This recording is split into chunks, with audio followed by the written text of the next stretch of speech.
On July 22, 1946, Zionist Jewish terror organization, the Irgun, bombed the British administrative headquarters located in the King David Hotel in Jerusalem, killing 91 people. One of the first terrorist attacks of the 20th century, and described as the beginning of terrorism as a media event, the bombing made headlines and shocked the world. The Irgun was an even more extreme offshoot of the already extreme Haganah, whom the Irgun believed were not acting aggressively enough against British rule in Palestine. The illegal Zionist movement, notorious for committing acts of terror against both the Palestinians as well as the British, had declared war on Britain in 1944, essentially for imposing strict limits on the number of Jews fleeing Europe to enter Palestine. These foreigners called themselves the Jewish Resistance, and to them, Britain was a foreign occupier in their homeland. Ironic, isn't it? 16 months after the bombing, the British, who had failed to suppress terrorism in Palestine, announced their decision to withdraw by 1948.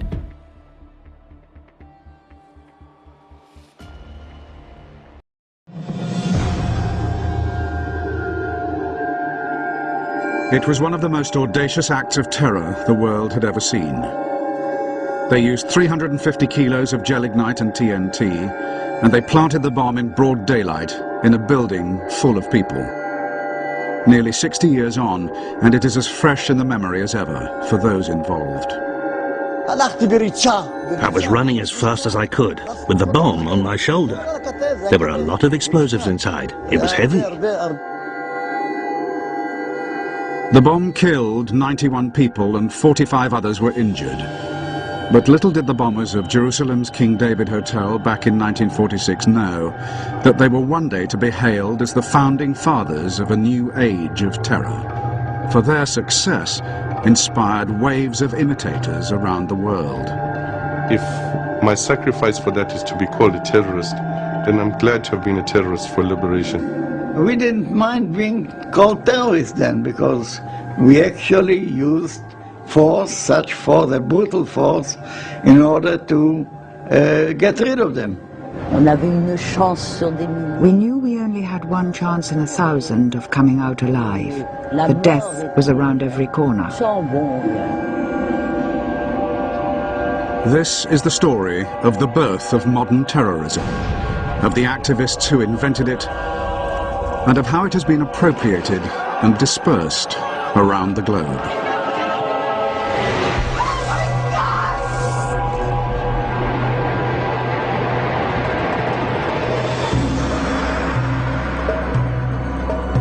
Jerusalem, cradle of faith to Muslim, Jew, and Christian alike.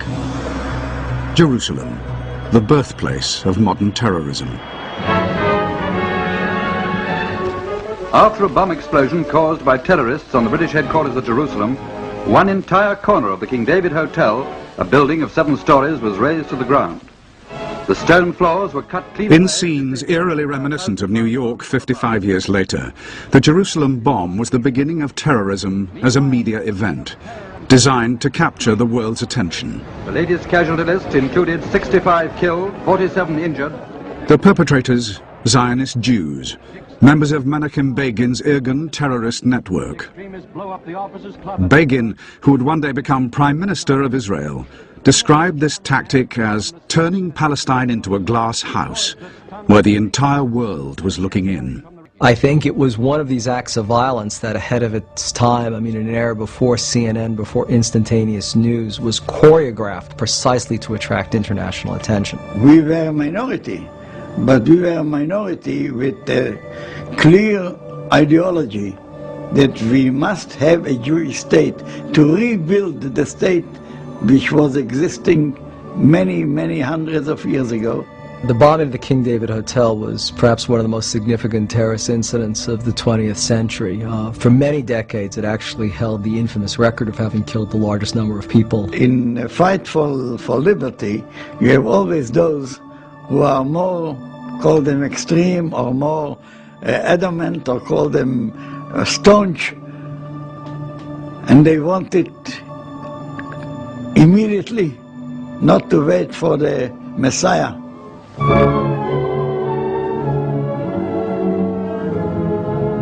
Still lying under the shadow of terrorist attacks, many areas of Palestine are better. By the end of World War II, the British, who had been made responsible for looking after Palestine by the old League of Nations 27 years earlier, found it to be a serious headache.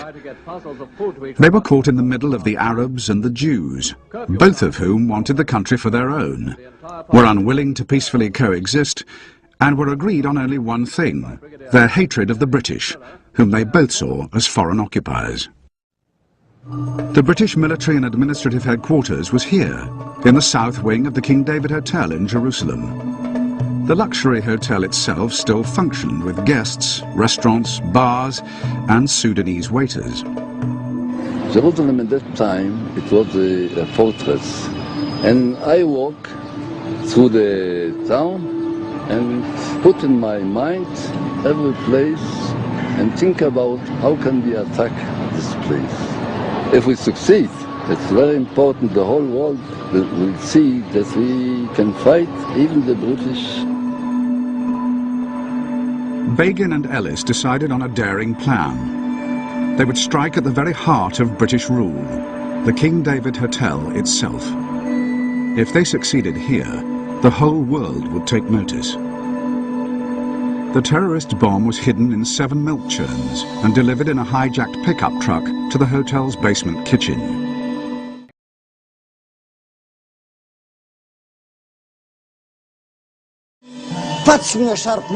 We jumped out, and everyone took up their positions. I took the churn and started to run. I was thinking, how do I get to the place where I have to put the churn down? That's how I started. Anyway, there were lots of people around in the corridor, and we tried to move them out of the way. Here, there, to the side. But there were some who resisted, but we threatened them with our weapons. I wasn't dressed as a civilian or a soldier. I was dressed like an Arab, with a jalaba and a keffiyeh, with that ring on your head. You know, like, what's he called? The leader of the Arabs. You know, Arafat. And there were 7 churns, weighing 350 kilos in all. I ran until I reached the place where I had to put it down, with the churn on my shoulder. I carried on, until I got to the place where the British people were.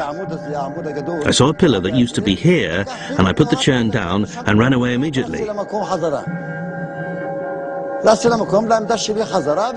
I waited in my position until all the churns were together, and then the time would come for the explosion. All the churns together were like one whole man, a complete bomb.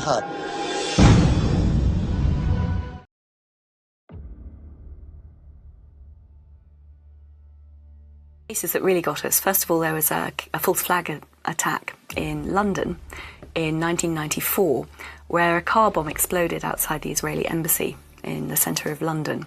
Now, I remember this vaguely. This is, we're talking 14 years ago. It's a long time ago. But it was yeah. huge at the time. I mean, it was a huge worldwide story. Yeah, yeah. In fact, there'd been an earlier attack against some Jewish interest section in Buenos Aires earlier that year as well. Similar sort of MO, modus operandi, with a car bomb driven and parked outside that exploded. Very minor injuries, that was all. Okay. Nobody was killed. And it was a very sophisticated device. It appeared to eat itself, eat all the forensics. Now, this is very, very rare. Even the IRA, which is a very sophisticated terrorist organisation, could not make bombs that effective. So it looked like a, sort of fairly technical person had put that together. But what emerged from that, the senior MI5 officer who was in charge of the investigation into it and had seen all the evidence but also all the intelligence, which isn't necessarily admissible in court, wrote his formal assessment at the end of the case, and he said he reckoned that Mossad, the Israeli External Intelligence Agency, had bombed their own embassy. A sort of controlled explosion outside the embassy. And as I said, that was a senior MI5 officer. That was his formal verdict. If you read that on the internet now, you would say that sounds like some mad conspiracy theory. But it wasn't. This was the official position of MI5. And he said that they did it for 2 reasons. One, they were always hassling MI5 for increased security around their embassy and other interests in London.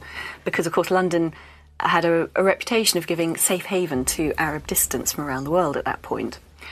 And MI5 kept saying, well, there's no reason to increase the threat assessment. You don't need extra protection. So letting off a controlled explosion outside, of course, they immediately got what they wanted there. But crucially, 2 innocent Palestinians were arrested, charged and convicted of conspiracy to cause that attack. And they were very active in a Palestinian support network in London, political campaigning for the people on the West Bank and the Gaza Strip. And they were gaining some traction in the media. They were getting quite a lot of support. So by arresting these people and framing them for an attack and sticking them in prison, the whole network just shattered and hasn't got back on its feet to this day. So that would be a clear political advantage.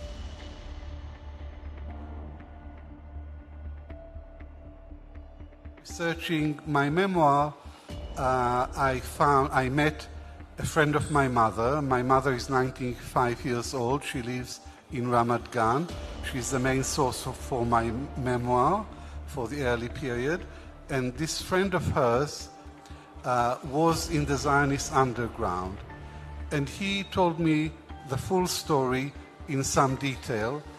And the upshot is that a Jewish Zionist, a lawyer named Yusuf Basri, a very smart man and a very dedicated, committed Zionist, planted 4 of the bombs. And that his controller was a Mossad officer called Max Binet, who was based in Tehran. In those days, the Shah of Iran had very close covert relations with Israel, so the Mossad couldn't operate freely in Baghdad, but it could in Tehran. So this Mossad officer was the controller of Yusuf Basri. He gave him the information, the instructions, the map, and the TNT, the explosives. And so the Zionist underground, under direction from the Mossad, was responsible for 4 out of the 5 of the bombs. So I now have reached the conclusion that the exodus wasn't voluntary, it wasn't out of love of Zion, that it was instigated by the Mossad, and I describe that under the heading of cruel Zionism.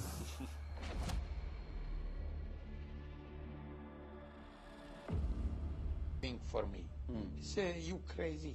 This is our country about Iraq, but because I don't know that all this problem is organized by the British, I don't know that. Yeah. Yes. Then I go to the I join to the Zionist underground organization, and after that I left Iraq illegal to go to Iran, Illegal. from Iran to Israel. Yeah. Yes. You joined the underground in Iraq, right? Yes. Yeah, Irgun, was that not Irgun? That wasn't Irgun or Stern Gang or anything of that sort? Or there was an organization there locally, Zion? I don't go to the army groups, but I go just one thing, politics, to go to Israel, because I see the pressure of the government. And you went to Israel then? Yes. 1950. And there was some pressure from the Zionists to have the Jews of Iraq go there. Yes.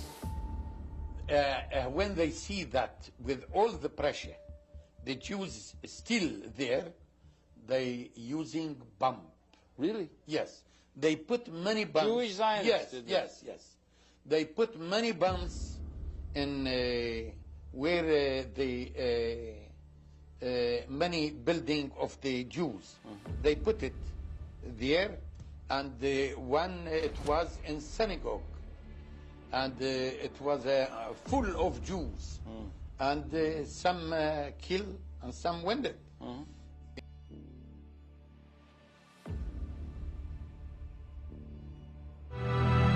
This audio tape, which has never been broadcast before, was recorded in real time by the Israeli military during the assault. The woman's voice in the background is counting down the seconds. It proves that Israeli commanders knew all along that they were attacking an American ship.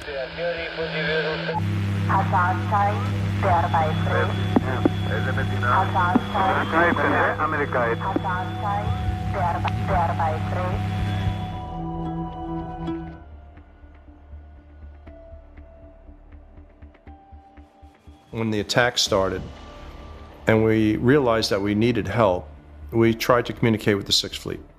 They were jamming both our distress frequencies and our tactical frequencies. The tactical frequencies is all right, but the international distress frequencies is a violation of international law to jam them, and the Israelis were jamming them. And we could not get a signal across. Here's the question I have to ask. Who would know the frequencies other than an ally? And who was the ally in the war? It wasn't Egypt. It was Israel. They would know, and only they would know in this conflict, what our frequencies would be.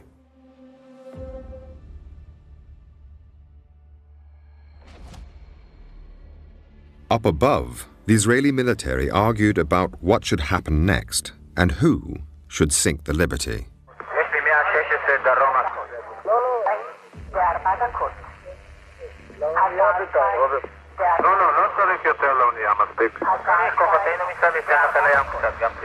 I remember thinking, I was in pretty good shape then. I said, I think I could swim it to the shore. And then I thought sharks. And I thought a lot of things, all quickly, you know.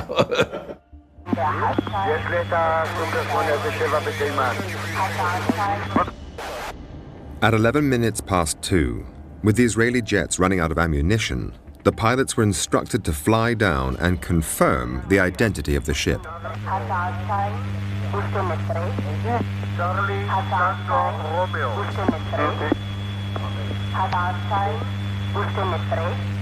It was now 12 minutes past 2, and the Israeli control tower knew for certain this was an American ship, the same one its forces had first identified at 5:15 a.m. that morning, and then buzzed again during 7 additional reconnaissance flights throughout the day.